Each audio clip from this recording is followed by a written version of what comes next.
예, 안녕하세요. 우리가 이제 함상 운용 소형 드론 헬기, 주로 감시 정찰용이죠. 그거를 이제 본격적으로 이 서해에 깝니다. 그런데 이게 한국 오스트리아 합작 명품이에요. 이거를 이렇게 살펴보다 보면 한국이 이런 식으로 앞으로 방산이 많이 발전하겠구나. 그래서 중국이 도저히 따라올 수가 없겠구나. 이런 생각이 듭니다. 예, 그 얘기를 한번 좀 드리겠습니다. 이 서해에 이제 소형 드론 헬기를 쫙 깔기로 했죠. 2031년까지 5천억 원을 넘게 들여서 지상 함상 시스템, 그 다음에 드론 헬기 기체, 그 다음에 거기에 탑재되는 감시 정찰 표적 찍어주기 좌표, 네, 타겟팅 좌표, 타겟팅 장비 이런 것들로 이제 구성이 되겠죠. 서해 도서 및 함상 운용이고요. 소형 드론 헬기입니다. 그래서 이 감시 정찰에 특화되기 때문에 당연히 전자광학 2호, 적외선 IR, 그 다음에 사레이더, 그러니까 이게 표면을 때려가지고 딱 잡아내는 거, 사레이더. 이게 아마 기술이 발전하면 잠만경까지 탐지할 거예요. 잠만경 탐지 레이더가 또 따로 있거든요. 이게 그 잠수함 상대 그 해상 작전하는 그 시호크 같은 그 헬기에는 이 페리스코프 디텍션 레이더라 그래가지고 이 잠만경 탐지 레이더가 있습니다. 아마 거기까지도 나중에 가겠죠. 또 해상 이동 표적 좌표 찍기 MMTI 이런 기능들을 가진 전자장비는 국산으로 올라가는 거예요.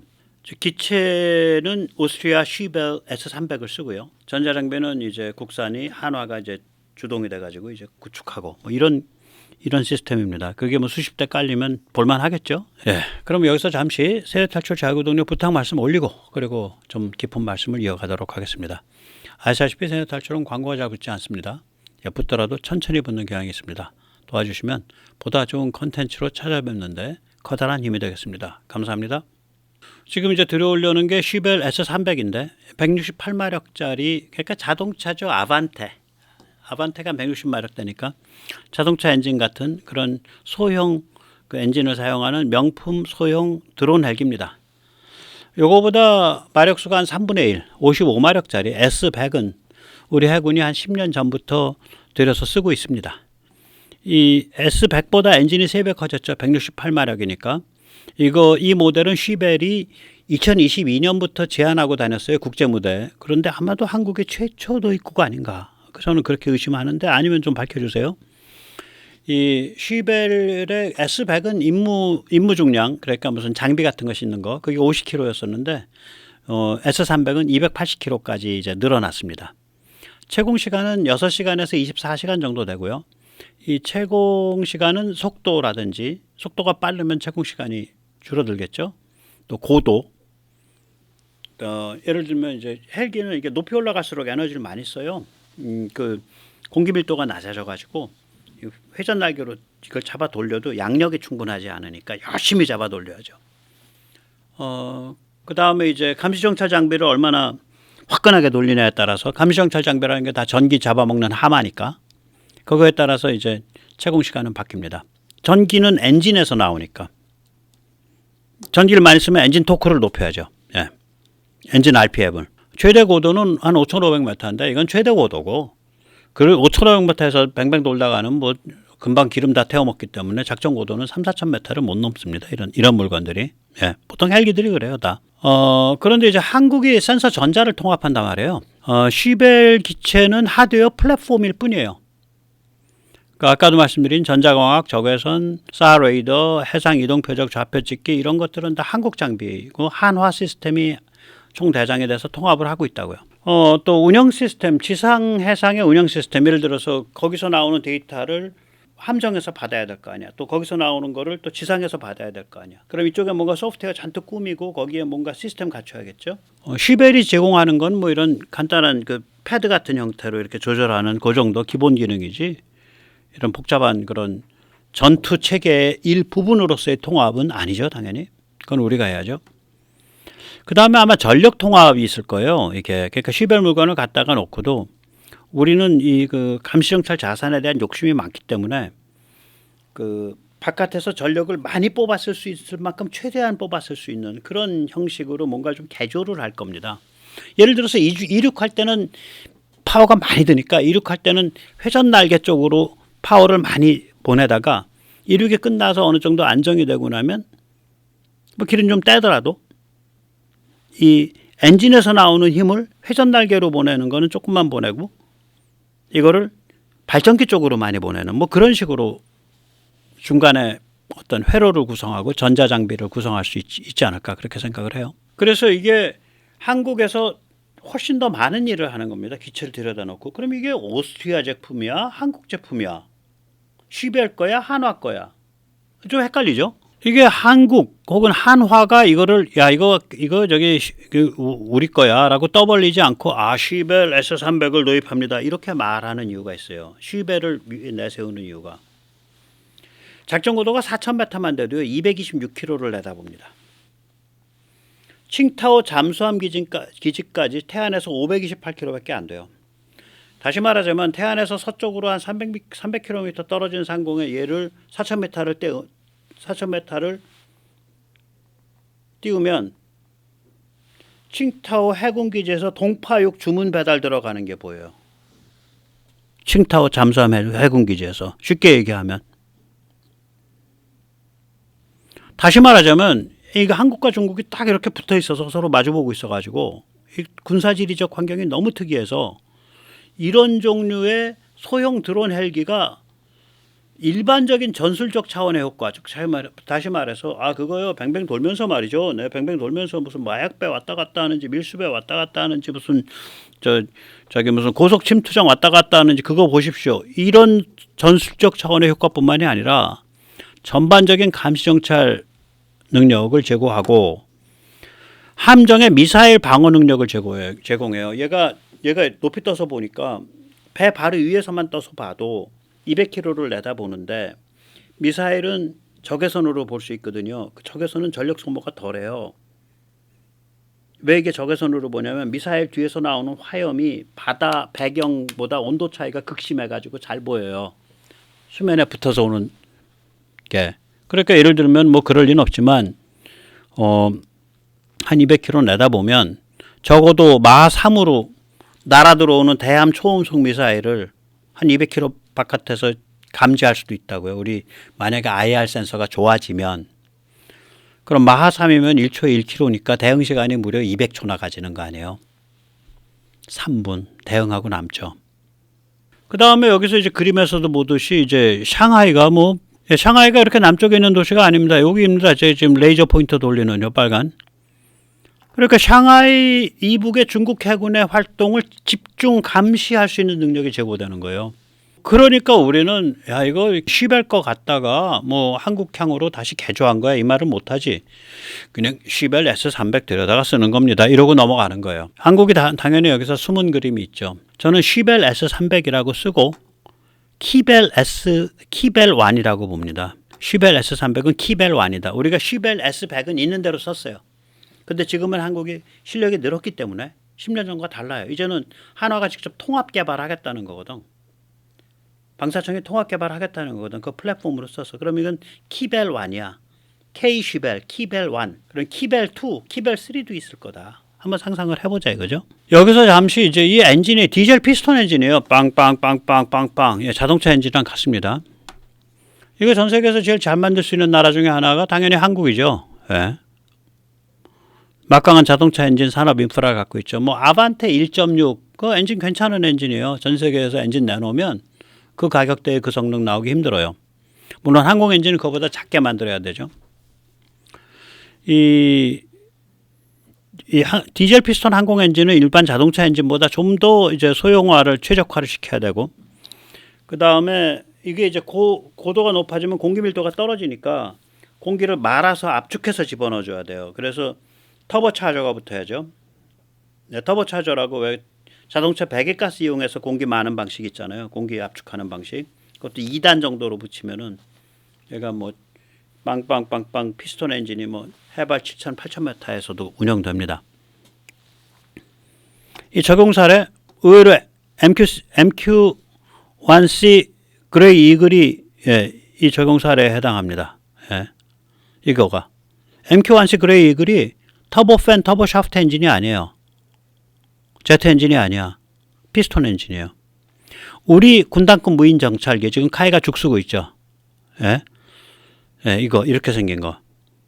네, 이거 지금 카이 죽쓰고 있는데 여기도 디젤 피스톤 엔진 들어갑니다. 이게 카이가 죽쓰다가 요번에 지금 엊그저께 열리고 있죠. 2024 드론쇼에서 이렇게 이렇게 좀 모양을 바꿔서 하겠습니다라고 다시 집어넣었어요. 네, 그렇습니다.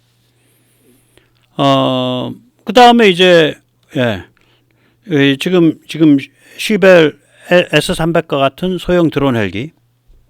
네. 그리고 뭐 민수용인데 이렇게 그 소형 유인 프랍 다이아몬드 DA42 42 이런 게 이제 아까 말한 그런 엔진 쓰이는 거예요. 피스톤 엔진 한 168마력짜리 2개 쓰고 있는 거예요, 얘가. 네. 야, 그래 피스톤 엔진, 자동차 엔진 같은 걸 쓴단 말이에요. 예, 씁니다. 원래 그랬습니다. 비행기가 원래는 제트 엔진 나오기 전에 다 피스톤 엔진이었죠. 2차 세계대전 때 이럴 때까지. 우리는 지금 200 플러스 마력 피스톤 엔진 개발하는 걸로 압니다. 디젤 피스톤 항공 엔진을 개발하는 걸로 알아요. 출력이 200마력이 넘는다 그러니까 제 마음대로 한 230마력까지도 잡아봤어요. 200에서 230마력.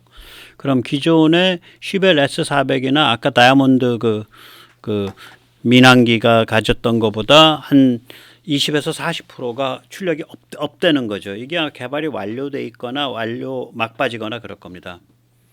그러면 이게 168마력에서 200마력 혹은 230마력으로 가면 이거 한 20에서 40%가 늘은 건데 그 뭐에 쓴대 그 힘? 이거 가지면 이제 연료랑 임무 중량, 장비 중량을 좀 늘릴 수 있다는 것도 있겠지만 저는 사실은 한국은 이게 뒤에서 소리 소문도 없이 이게 전력을 더 뽑으려고 그럴 겁니다. 그래서 그 감시정찰, 표적 획득, 그러니까 아이스타라 그러죠.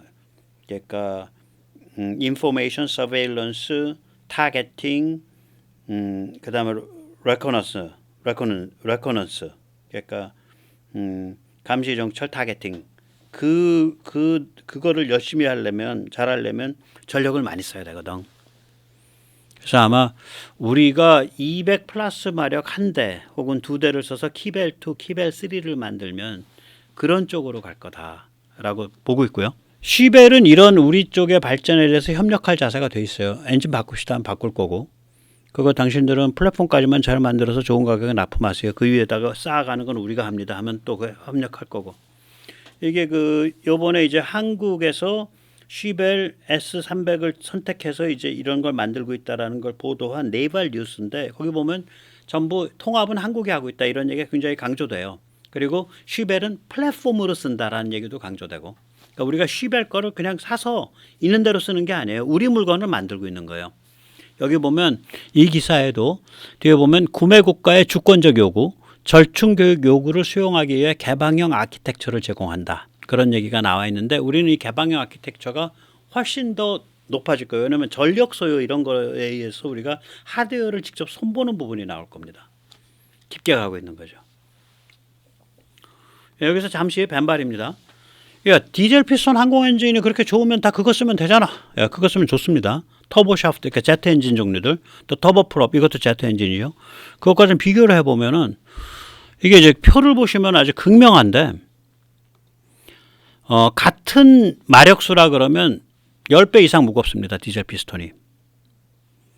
그런데 연료를 절반 이하를 써요.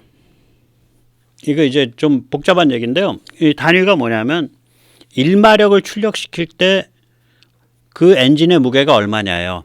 엔진 무게, 출력 대비 엔진 무게. 디젤 피스톤 보통 2.2 파운드, 한 1kg 됩니다. 1마력 출력할 때 엔진 무게가. 터보 샤프트나 프롭은 1마력 출력에 한 150g에서 200g 정도밖에 안 가요. 그 깡통이니까. 제트 엔진은 깡통이에요, 기본적으로. 굉장히 열을 잘 견디는 깡통이에요. 굉장히 지능적인 깡통이고 내부가 엄청 정밀한 깡통이에요. 터보 샤프트, 터보 프롭은. 그러니까 무게가 1마력당 무게가 출력 1마력당 무게가 10배 이렇게 나는 거예요. 10배 이상. 그런데 연료는 딱 따지면 어떻게 되냐? 디젤 피스톤은 1마력을 1시간 돌릴 때 한 200g, 0.5파운드 떼요. 근데 터보샤프트 터보프롭은 1마력을 1시간 돌려내려면 거의 한 6, 700g 돼요. 2배 반쯤 돼요. 2배는 넘어 나와요, 이게. 물론 모델에 따라 천차만별인데 바로 이 개념 무슨 얘기냐? 디젤 피스톤과 터보 샤프트를 비교를 해보면 엔진은 디젤 샤프트가 훨씬 무거운데 연료 효율성은 디젤 샤프트가 훨씬 좋다 이 소리예요. 그러니까 이제 서너 시간 이상 연속 가동을 한다 이렇게 딱 때리면 엔진 무게에서 손해봤던 거, 엔진이 훨씬 무거웠던 약점이 커버가 돼요. 그럼 6시간 떠 있어야 돼, 7시간 떠 있어야 돼. 그러면 디젤 피스톤이 점점 유리해지는 거라. 그런데 디젤 피스톤은 대형 항공 엔진으로 만들 수가 없어요. 그러니까 대형 헬기 엔진으로 만들 수가 없어요. 또 순간적으로 큰 힘을 낼 수가 없어요. 그다음에 이거를 막 변속기를 막 여러 개를 적용하게 되면 이제 점점 더 무거워지지. 제트 엔진 쪽은 연료 적게 주입하면은 출력 작아져서 좀 살살 돌고 많이 주입하면 빠르르 돌고 그런 거죠. 훨씬 더 변속하기도 좋고 여러 가지 좋은 점이 많아요. 마지막에 이제 디젤 피스톤은 고공 작전이 어려워요. 당연히 어렵죠. 두 가지 어려움이 있는 거예요. 회전 날개가 특히 이게 헬기 때 회전 날개가 쳐서 공기를 밀어내야 되는데 공기가 희박하니까 이걸 열심히 돌려도 아래 양력이 덜 작용한다는 그 어려움과 자기가 흡입하는 공기가 밀도가 낮아가지고 터보 차저로 꽉꽉 우겨갖고 집어넣어야 된다는 어려움, 두 개 어려움이 동시에 겹치기 때문에 높이가 올라갈수록 디젤 피스톤 쪽은 불리해져요. 고도가 올라갈수록. 그러나 또 장점이 있죠.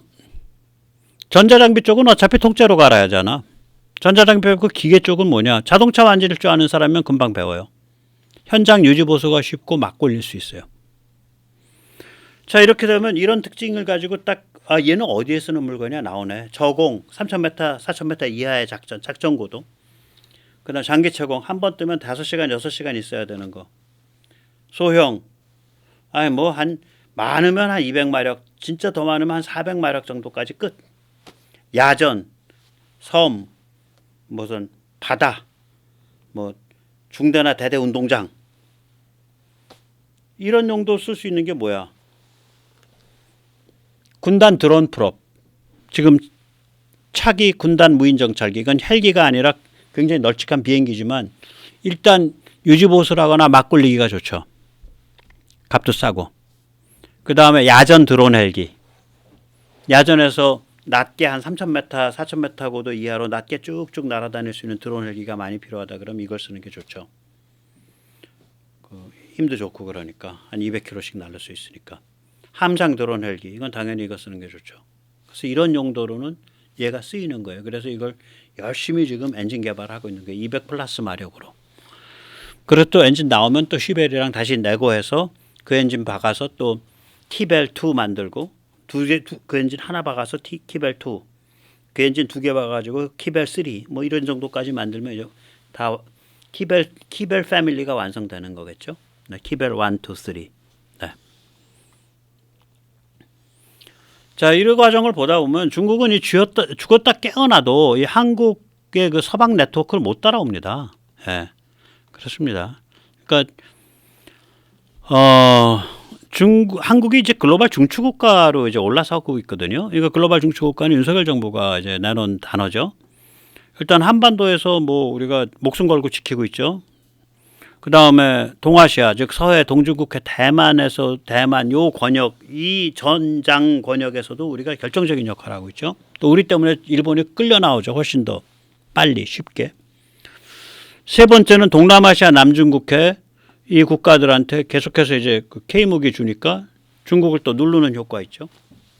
인도에 K무기 주니까 중국 누르는 효과 있죠. 중동에 K무기 줘가지고 중동을 어떻게 작업을 해보려는 러시아와 중국의 음흉한 음모를 다 산통을 깨버렸죠. 유럽에 K무기 넣어가지고 러시아의 산통 다 깨고 러시아가 뭔가 좀 하기를 원했던 중국 산통까지 깨고 글로벌 중추국가네 그냥. 서방 방산업계에서 돌풍을 일으키는 무서운 신예입니다. 2022년 아마도 세계 3위 했을 거라고 봐요. 23년도 거의 그 정도.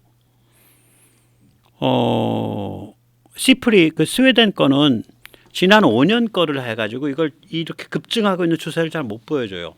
이게 왜 그럴 수밖에 없냐면 우리가 워낙에 지금 그 정신머리가 똑바로 차리고 있는 데다가 제조업 기반이 세잖아요. 철강, 자동차, 조선, 산업, 로봇 뭐 이런 거 다 세고, 반도체, 전자, 센서 쪽 세고, 소재과학 세고, 소프트웨어 세고, 기초적인 과학, 기술, 엔지니어링, 수학 능력, 스템 능력이 강하고, 그러니까 이게 무서운 신예가 된 거지. 국력도 있고 그러니까. 그래서 이제 쉬벨과 한화의 케이스에서도 보듯이 서방 방산업체와 앞으로 합작 공동개발이 굉장히 활발해질 겁니다. 지금까지보다 한 대여섯 배 활발해질 겁니다. 그에 반해서 중국한테 친구가 없죠. 그러니까 중국의 무기 수출은 믿거나 말거나 연 30억 달러에 지나지 않습니다. 한국의 예를 들면 2022년 기준 20억 달러 했거든요. 한국의 8분의 1 못한 거예요. 8.5분의 1. 그래서 중국이 참 북한 내세워서 이렇게 한국 못 살게 구는 바람에 한국이 참 8차 산업기를 지금 열심히 가고 있는 거죠. 예, 오늘 여기까지 모시겠습니다. 감사합니다.